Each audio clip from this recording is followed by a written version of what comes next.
ఓం శ్రీ గణేశాయ నమః. శ్రీమాత్రే నమః. శివాయ గురవే నమః. శ్రీకృష్ణ పరబ్రహ్మణే నమః. శ్రీరామాయ నమః. శ్రీ గురుభ్యో నమః. సచ్చిదానందరూపాయ విశ్వోత్పత్యాదిహేతవే తాపత్రయ వినాశాయ శ్రీకృష్ణాయ వయం నమః. జగద్గురువైనటువంటి శ్రీకృష్ణ భగవానుడి యొక్క దివ్య చరణార విందాలకి సభక్తికంగా ప్రేమయుతంగా శతాధికంగా సహస్రాధికంగా నమోవాకములు చెల్లించుకుంటూ ఉన్నాను. అలాగే మోహనవాణి ఛానల్ ద్వారా ఈ వీడియోని వీక్షిస్తూ ఉన్నటువంటి భక్తామ తల్లులకి తండ్రులకి సాధువాదాలు చెల్లించుకుంటూ ఆదర్శ గురువు అనేటువంటి అంశంలోకి 3వ భాగంలోకి మిమ్మల్ని అందరినీ స్వాగతిస్తూ ఉన్నాను వినమ్రపూర్వకంగా. ఈ రోజున గురువును ఎందుకు గుర్తించుకోవాలి అనే అంశంతో ప్రారంభిద్దాం. గురువును ఎందుకు స్మరించాలి, గురువును ఎందుకు దర్శనం చేయాలి, గురువుకు ఎందుకు కృతజ్ఞతలు తెలియజేయాలి, గురువును నిరంతరము ఎందుకు ధ్యానం చేయాలి అనేటువంటి సందేహాలు సహజంగా మనకు కలుగుతాయి. ముఖ్యంగా సాధకులకు కలుగుతాయి. గురువుగారు ఒక శిల్పం లాంటివాడు, శిల్పి లాంటివాడు, క్షమించాలి. గురువుగారు ఒక శిల్పి. బండరాళ్ళని అందమైనటువంటి శిల్పాలుగా ఏ విధంగా ఒక శిల్పి చెక్కుతాడో, స్వర్ణకారుడు బంగారాన్ని సానపెట్టి ఆభరణాలను తయారు చేస్తాడో, ఒక తోటమాలి సుందరమైనటువంటి ఒక ఉపవనాన్ని ఫలపుష్పాదులతో అలంకరించేస్తాడో, గురువు కూడా శిష్యులని సమాజానికి అలంకారాలుగా అందిస్తాడు. ఒక శిల్పి ఏం చేస్తాడు? ఒక బండరాయి ఉంది, ఆ బండరాయిలో ఉండే అదనపు ముక్కలన్నిటినీ ఒక ఉలితోటి చెక్కేస్తే ఒక అందమైనటువంటి ఆకారం ఏర్పడుతుంది, లేదు ఒక సుందరమైన భగవత్ రూపం ఏర్పడుతుంది. అంటే ఆ అదనంగా ఉన్నది ఏంటి? అజ్ఞానం. అజ్ఞానాన్ని తొలగించేవాడు గురువు. అందుకే గురువుని దర్శించాలి, అందుకే గురువుని స్మరించాలి, అందుకే గురువుకి కృతజ్ఞత తెలియజేయాలి. ఈ గురు పూర్ణమనే వ్యాస పూర్ణం అంటారు కూడా, మనం చెప్పుకున్నాం నిన్న. వ్యాస మహర్షి ద్వాపర యుగాంతాల్లో మానవ జాతి అజ్ఞాన అంధకారాన్ని పోగొట్టడానికి దైవత్వాన్ని చూపే పురాణ ఇతిహాస శాస్త్రాలను మనకు అందించాడు. 18 పురాణాలు, 18 ఉపపురాణాలు, పంచమ వేదంతో భాసిల్లేటటువంటి మహాభారతాన్ని మనకు అందించాడు. శ్రీమద్భాగవతం ఆధ్యాత్మిక గ్రంథం మనకి అందించాడు. భక్తి జ్ఞాన వైరాగ్యాలను ప్రబోధించే గ్రంథం అది. ఈ వ్యాసుడు ఎవరు? వ్యాసం వశిష్ఠనప్తారం శక్తే పౌత్రమకల్మషం పరాశరాత్మజం వందే శుకతాతం తపోనిధిం అని మనం వ్యాసస్తుతి. వశిష్ఠ మహర్షి యొక్క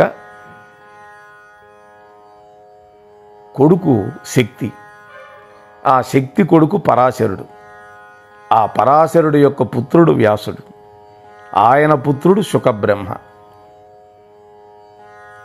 వశిష్ఠుడి యొక్క వంశంలో వచ్చినటువంటి వాడు.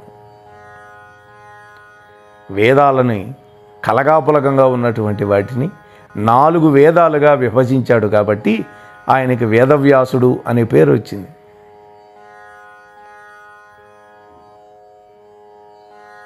ఉత్తరాయణం దక్షిణాయనం అని చెప్పుకుంటూ ఉంటాం మనం.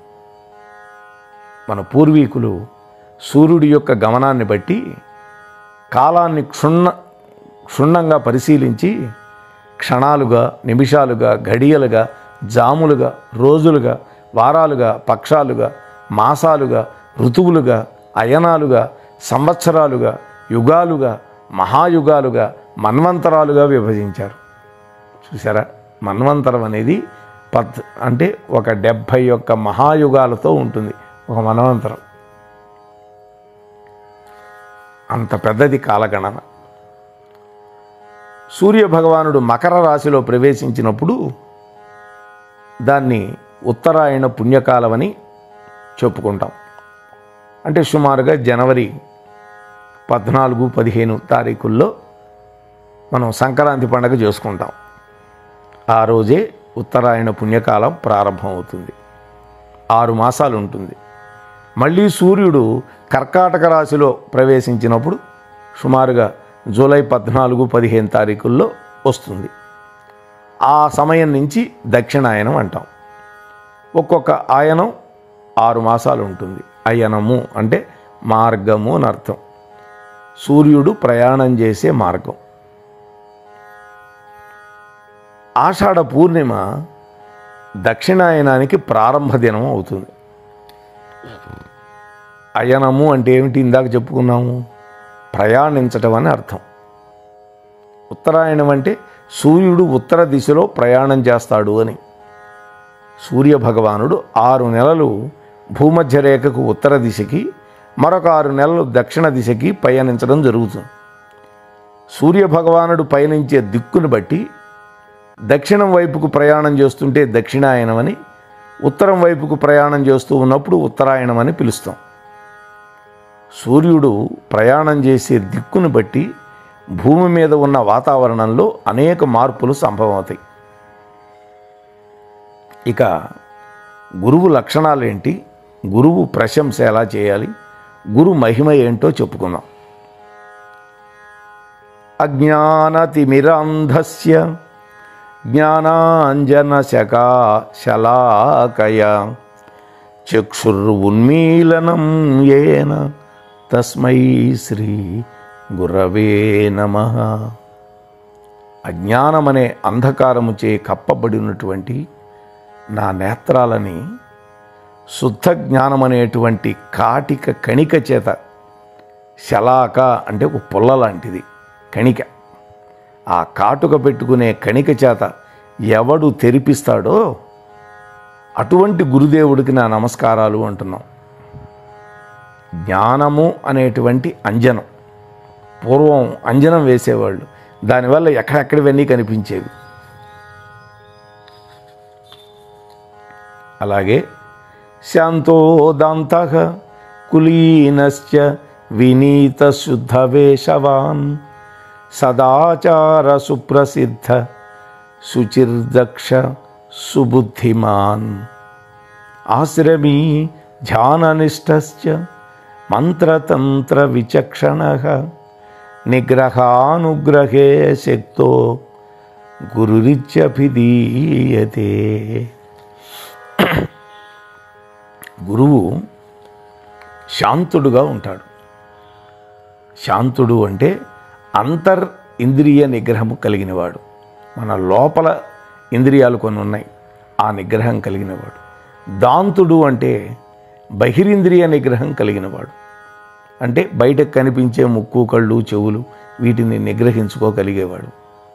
అంతేకాదు ఉత్తమ కుల సంజాతుడు, గొప్ప అణకువ కలిగినవాడు, పరిశుద్ధమైనటువంటి వేషాన్ని ధరించేవాడు, సదాచార సంపన్నుడు, గొప్ప ప్రఖ్యాతి చెందినటువంటి వాడు, శుచి, బాహ్య శుచి అంతఃశుచి రెండూ ఉండేవాడు, సమర్థుడు, మంచి బుద్ధిమంతుడు, చతురాశ్రమ ధర్మాలని పాటించేటటువంటి వాడు, ధ్యాననిష్టలో ఉండేవాడు, మంత్రతంత్రాలను బాగా తెలిసినటువంటి వాడు, నిగ్రహించడానికి అనుగ్రహించడానికి శక్తి సామర్థ్యాలు కలిగినటువంటి వాడు. ఇటువంటి లక్షణాలు కలిగిన వాడు మాత్రమే గురువు అనబడతాడు. సమాధించ పరం యోగం భాగ్యేన లభ్యతే గురోః కృపా ప్రసాదేన ప్రాప్యతే గురుభక్తితః. శ్రేష్టమైనటువంటి సమాధి యోగం ఎంతో భాగ్యం ఉంటే కానీ లభించదు. అయితే గురు ప్రసాదం వల్ల, గురుభక్తి వల్ల మాత్రమే అటువంటి సమాధి యోగం ఎవరికైనా లభిస్తుంది. గురువులు తమ యొక్క అమృత హస్తాలతో కొడతారు. వాళ్ళవి విషపు చేతులు కాదు. ఎందుకని? ఎక్కువగా గనక గురువు లాలిస్తే కొన్ని దోషాలు వస్తాయి. అలా కాకుండా కొద్దిగా తాడించడం వల్ల వాడిలో సద్గుణాలు కలుగుతాయి. అందుకనే గురువు కొంచెం కఠినంగా ఉన్నట్టు కనిపిస్తాడు పైకి, కానీ మనస్సులో మాత్రం వెన్న లాంటి మనస్సు ఉంటుంది. అది శిష్యుడు తెలుసుకోవాలి. 2 చేతులని మార్చి పట్టుకొని, అనగా కుడి చేతితో గురువు యొక్క కుడి పాదాన్ని పట్టుకోవాలి, ఎడమ చేతితో ఎడమ పాదాన్ని పట్టుకొని నమస్కరించాలి. ఇప్పటికీ ఎంతోమందిని మనం గమనిస్తే మెలిక వేసి 2 చేతులు, కుడి చేతితో కుడి పాదాన్ని, ఎడమ చేతితో ఎడమ పాదాన్ని పట్టుకుంటారు. అలా కాకుండా కుడి చేతితో ఎడమ పాదాన్ని, ఎడమ చేతితో కుడి పాదాన్ని పట్టుకోకూడదు అని శాస్త్రం చెప్పినటువంటి మాట. చాతుర్యవాన్ వివేకీ చ ఆధ్యాత్మ జ్ఞానవాన్ శుచిః మానసం నిర్మలం యస్య గురుత్వం తస్య శోభతే. గురుగీతలోది ఈ శ్లోకం. గొప్ప చాతుర్యం కలిగిన వాడై, వివేకి అయి, ఆధ్యాత్మిక జ్ఞాన సంపన్నుడై, బాహ్య అభ్యంతర శుద్ధి కలిగిన వాడై, పవిత్రమైన మనస్సు కలవాడై ఎవరైతే ఉంటారో అతడికి మాత్రమే గురు శబ్దం వర్తిస్తుంది.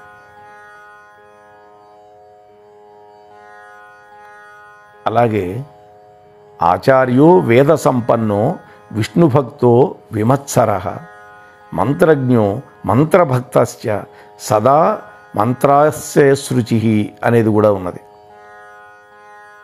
ఇది ఉపనిషత్తులో ఉండే శ్లోకాలు ఇవి.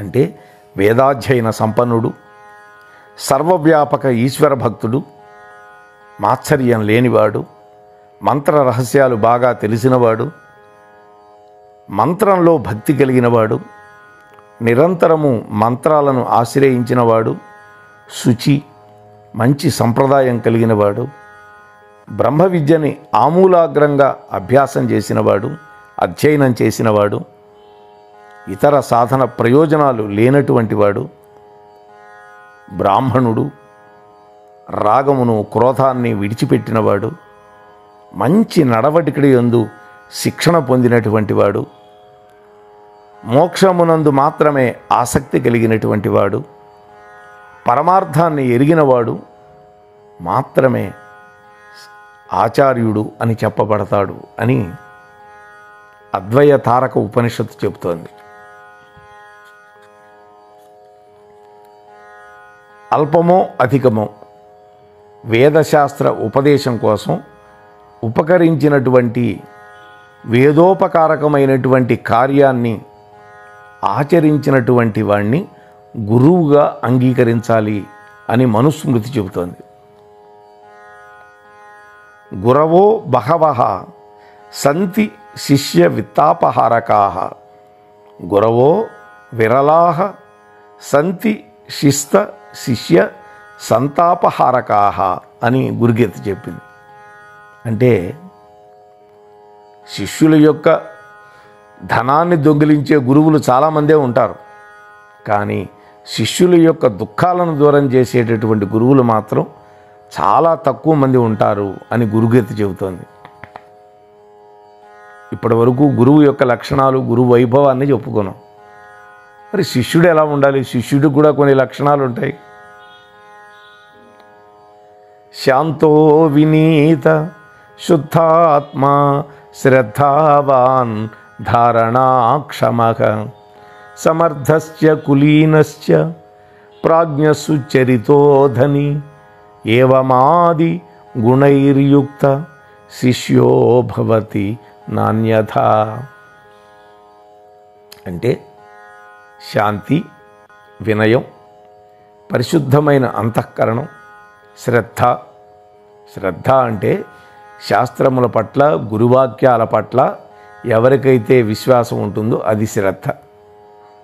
జ్ఞాపక శక్తి, సమర్థత, మంచి కులంలో పుట్టడం, సద్బుద్ధి కలిగి ఉండడం, మంచి నడవడిక అనేటువంటి సంపద కలిగిన వాడుగా ఉండడం, ఇటువంటి వాడు మాత్రమే శిష్యుడుగా ఉండదగ్గవాడు. ఇటువంటి శిష్యుడు తన గురువును సాక్షాత్తు దైవంలాగా భావించాలి. పలుగుతోటి నేలను తవ్వి నేల నుండి మనం నీటిని పొందుతాం బావి తీసి. అదేవిధంగా గురువు వద్ద ఉన్నటువంటి విద్యని శ్రద్ధాభక్తులతోటి గురు శుశ్రూష చేసి శిష్యుడు పొందాలి అని మనుస్మృతి చెబుతోంది. మనుస్మృతిలో గురు శిష్య సంబంధం ఎలా ఉండాలి? ఈ మధ్యనే మా అమ్మాయి వాళ్ళ ఇంటికి వెళ్ళినప్పుడు మా అల్లుడు గారు షణ్ముఖరం 25,000 ఖర్చు పెట్టి 4 వేదాలు, వాటి యొక్క భాష్యం, పుస్తకాలు తెప్పించారు. అలాగే మనుస్మృతి పెద్ద గ్రంథం, 1000 పేజీల గ్రంథం, ఇవన్నీ కూడా తెప్పించారు. ఇవన్నీ అధ్యయనం చేయాలి, ఎప్పటికి పడుతుందో మామయ్య గారు అన్నారు. అంటే ఇవాళ నేర్చుకోవాలి, మనదైనటువంటి సంస్కృతి సంప్రదాయాలు తెలుసుకోవాలి అనేటువంటి జిజ్ఞాస కలిగినటువంటి వాళ్ళ సంఖ్య తగ్గిపోతుంది యువతరంలో. కానీ మా అల్లుడని చెప్పుకోవడం కాదు, ఇటువంటి సద్గుణాల రాశి అని చెప్పుకోవాలి. ఇటువంటి గ్రంథాలన్నీ తెప్పించాడు. ఇప్పుడు మనం మనుస్మృతిలో గురు శిష్య సంబంధం ఎలా ఉంటుందో చూద్దాం. శిష్యుడు ప్రతిరోజు గురువు చెప్పినా చెప్పకపోయినా అధ్యయనంలో గురుహితమైనటువంటి కార్యాలలో శ్రద్ధ పెట్టాలి. అంటే గురువుగారికి మేలు చేసే పనుల్లో ఉండాలి. శరీరాన్ని, బుద్ధిని, ఇంద్రియాలని, మనస్సుని నిగ్రహించుకొని గురువు యొక్క ఆజ్ఞ కోసం అంజలి ఘటించి నిలబడి ఉండాలి. ఎప్పుడు కూడా ఉత్తరీయాన్ని కుడి భుజం వెలుపల ఉండేటట్టుగా కప్పుకోవాలి. గురువు కూర్చోమని చెప్పిన తర్వాత మాత్రమే కూర్చోవాలి. గురువుగారి సాన్నిధ్యంలో గురువు కంటే తక్కువ ప్రాధాన్యం కలిగినటువంటి ఆహారాన్ని కానీ, వస్త్రాన్ని కానీ, వేషం కానీ ధరించాలి. గురువు కంటే ముందు నిద్ర లేవాలి. గురువుగారు పడుకున్న తర్వాత తాను పడుకోవాలి. శిష్యుడు పడుకొని కానీ, కూర్చొని కానీ, భోజనం చేస్తూ కానీ, పెడమొహంతో కానీ గురువుతో మాట్లాడకూడదు. గురువుగారికి ఎప్పుడు ఎదురు చెప్పకూడదు. ఆసనం మీద కూర్చొని గురువు ఆజ్ఞ ఇచ్చిన శిష్యుడు తాను నిలుచొని దగ్గరలో నిలబడి, దూరంగా ఉన్న దగ్గరికి వెళ్ళి, పెడమొహంతో ఉన్న ఎదురు వెళ్ళి, పరుగుడుతున్నా తాను వెంబడి పరుగుడుతూ గురువును అనుసరించాలి. గురువుతో మాట్లాడేటప్పుడు చెయ్యి అడ్డం పెట్టుకొని మాట్లాడాలి. ఎందుకని? మన ఎంగిలి గురువుగారి మీద పడకూడదు. గురు సాన్నిధ్యంలో శిష్యుడు గురువు కంటే తక్కువ ఎత్తైనటువంటి ఆసనం మీద మాత్రమే కూర్చోవాలి. కాళ్ళు చాచుకొని కూర్చోకూడదు. పద్మాసన స్థితుడై కూర్చోవాలి. చాటుగానైనా సరే గురువుగారి పేరు చెప్పకూడదు. మా గురువుగారు, మా ఉపాధ్యాయులు అని మాత్రమే చెప్పాలి. గురువులాగా నడవడం, మాట్లాడటం, నటించడం, ఆయన్ని వెక్కిరించడం ఇవన్నీ చేయకూడదు. గురు నింద, అపవాదం జరిగినప్పుడు చెవులు మూసుకొని అక్కడి నుంచి మరో చోటుకు వెళ్ళిపోవాలి. అంటే మన గురువుని ఎవరైనా నిందిస్తుంటే వినకూడదు, చెవులు మూసుకొని అవతలకు వెళ్ళపోవాలి. శిష్యుడు గురువు మీద అపవాదం మోపినా అటువంటి వాడు గాడిదగాను, ఒకవేళ గురువును నింద చేస్తే కుక్కగాను, గురువుగారి యొక్క ధనాన్ని గనక అపహరిస్తే క్రిమికీటకాలుగాను, ద్వేషిస్తే విషపు పురుగుగాను పుడతాడు. ఎంత ప్రమాదమో చూడండి. గురువుగారు కోపంతో ఉన్నప్పుడు, భార్యా సమేతుడై ఉన్నప్పుడు ఆయన్ని పూజించకూడదు. తాను బండి మీద వెళ్ళేటప్పుడు, పీఠం మీద కూర్చున్నప్పుడు దిగి గురువుగారికి నమస్కారం చేయాలి. అంతేగాని బండి మీదనే చెయ్యి ఒక చేతితోటి నమస్కారం చేయటం అంటే కొడతానన్నట్టు లెక్క. అంటే బండి, మేడ, బండ, చాప, శిలాఫలకం, నావ వీటి మీద కూర్చున్నప్పుడు మాత్రం గురువుతో సమానంగా కూర్చోవచ్చు. ఎందుకని నావ మీద ఇద్దరూ సమానంగా కూర్చోవలసిందే, కుదరదు లేకపోతే. గురువుగారికి గురువు ఉంటారు. గురువులకు గురువు, నీ గురువు గురువు గారు, ఆయనకు అభివాదం చేయాలి. తాను గురువుగారి ఇంటిలో ఉన్నప్పుడు తన తల్లిదండ్రులు వచ్చినా కూడా గురువుగారు అనుమతి తీసుకోకుండా వాళ్ళ దగ్గరికి వెళ్ళకూడదు, వాళ్ళకి నమస్కారం కూడా చేయకూడదు. గురువు అనుగ్రహంతోనే, అనుమతితోనే చేయాలి. అలాగే విద్య తపోధనులైనటువంటి వాళ్ళని, తనకంటే పెద్దవాళ్ళ పట్ల, గురుపుత్రులు బంధువుల పట్ల, తన బంధువుల యందు గురువుగారి దగ్గర ఎట్లా నడుచుకుంటావో అలాగే నడుచుకోవాలి. గురు శిష్యుడు, వేదాధ్యయనం చేయించగలిగినటువంటి గురుపుత్రుడు అంటే నీ గురువుగారి యొక్క శిష్యుడు. అలాగే వేదాధ్యయనం చేయించగలిగినటువంటి నీ గురువుగారి యొక్క పుత్రుడు, ఋత్విజుడు, వీళ్ళందరూ కూడా గురువులాగానే సన్మానానికి అర్హులైనటువంటి వాళ్ళు. సజాతీయ విజాతీయ గురుపత్నులకు కూడా ఎదురు వెళ్ళి నమస్కారం చేయొచ్చు. జవరాలైనటువంటి గురుపత్నికి 20 సంవత్సరాల వయస్సు మించిన శిష్యుడు కాళ్ళు పట్టుకొని అభివాదం చేయకూడదు. అంటే యవ్వనంలో ఉండే గురుపత్నికి కాళ్ళు పట్టుకొని 20 ఏళ్ళు నిండినటువంటి శిష్యుడు నమస్కారం చేయకూడదు.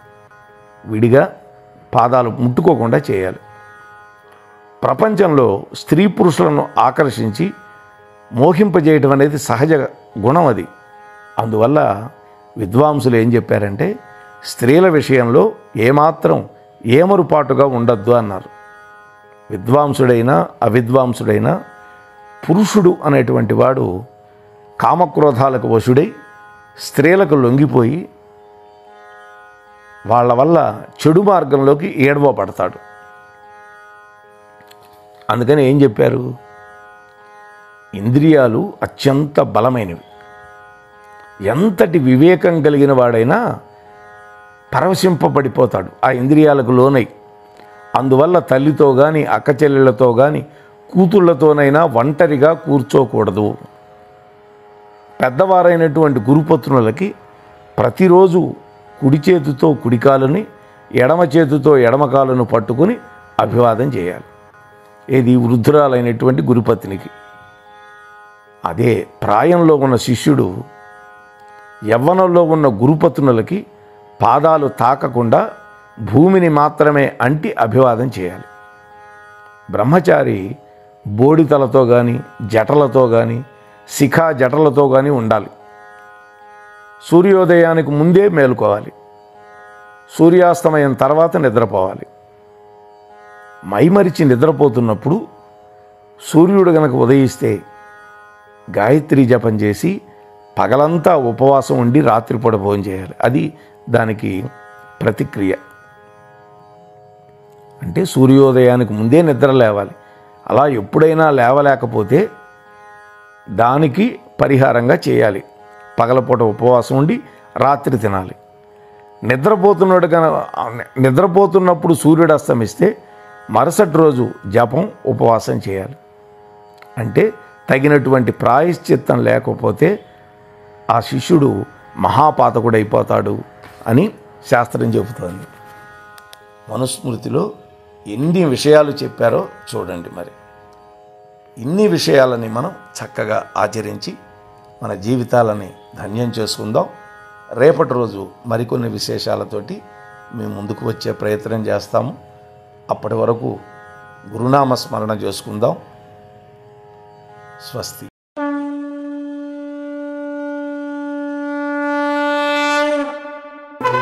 వినుడు వినుడు శ్రోతలారా, మహాభారత కథలు మన మనుగడ కోసం అందించిన కథలు.